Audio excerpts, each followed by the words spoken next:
প্রথম থেকেই তো কনফিউশন ছিল যে যখন প্রার্থী অ্যানাউন্সমেন্ট হচ্ছে না করে এতদিন পরে হলো।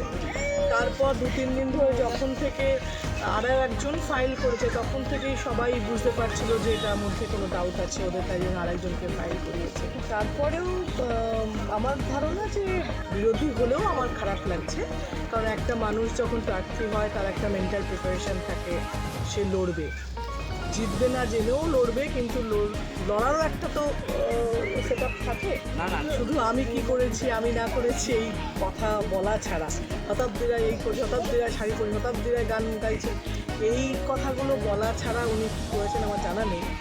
তাই হয় আর 15 দিন বাকি উনি আর কি করতে পারতেন।